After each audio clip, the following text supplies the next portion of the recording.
What does discipline look like and what should it accomplish? Well, Kitty Aki from the Den Mother is here to give us some insight on really distinguishing between discipline and punishment and making sure they don't interfere with each other. Right, because I think a lot of times we look at discipline as punishment, and in my opinion, that's not what it is. What it should be is a way to train and guide your kids toward regulating themselves better and making good decisions, because that should be the goal, right? A lot of times we tend to focus just on that moment, and I need them to behave or I need them to act a certain way, and that's a lot of the times based on our own fear or insecurity.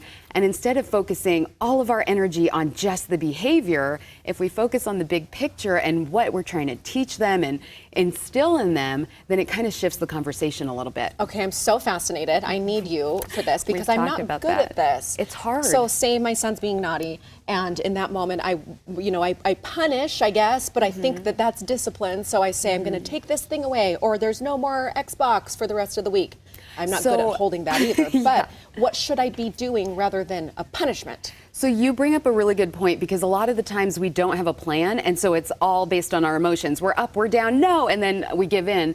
But if you go in with a plan, number one, you can let natural consequences do a lot of the work for you. So for instance, if you tell your child over and over, bring your lunch to school, bring your lunch to school, and they forget, and you rush in to rescue them and bring it in for them, they're not going to learn anything. But I'm so guilty of that all the time, because I don't want my child to go hungry or thirsty. But in reality, a few hours of a hungry tummy will not kill them, but it's such a good reminder that, oh, I'm going to bring that tomorrow because I don't want to feel that hungry tummy. Yeah. So if you let natural consequences step in for you, that helps a lot. And I know something that's tough for you is to be consistent. So if you can't do a natural consequence, if you have to set a boundary, then stick to that boundary, because kids need some type of boundary to feel safe. Otherwise, it feels a little chaotic. So if you set a boundary, stick to that boundary.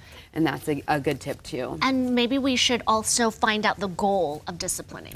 What should it be? Again, do not focus on the here and now, just the behavior and fixing that behavior. Instead, focus on who do I want them to be? What lessons do I want them to have? And look at the big picture for where you're taking them. Another couple of good tips are to remember relationship. So a lot of times when they make a poor decision, it's with a relationship. Say they broke brother's toy or they took something.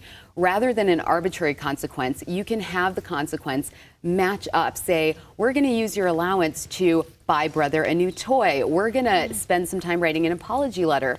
And with that, with our consequences, a lot of times we do those arbitrary timeout, or we take something away which is not connected, and it makes them feel I am bad versus I did something bad. So if you can connect the consequence in a way that makes sense for what the behavior was, it'll stick a little bit better. That was like a huge aha moment just now, because then you're taking that opportunity to teach them. And even though they're maybe sad or they're now going to have to sacrifice some allowance, they're still doing something ultimately good. Yeah, and every moment is an opportunity to teach, versus we put it on ourselves like, I'm failing. But just remember, you never have to be mean or harsh or let your emotions get the better of you. You simply let natural consequences or set boundaries do their thing. These are in place, and that's it. You have to remember, you're on the same team. It's not me versus you. It's us working to make a better you. So don't come at them with a consequence already ready saying,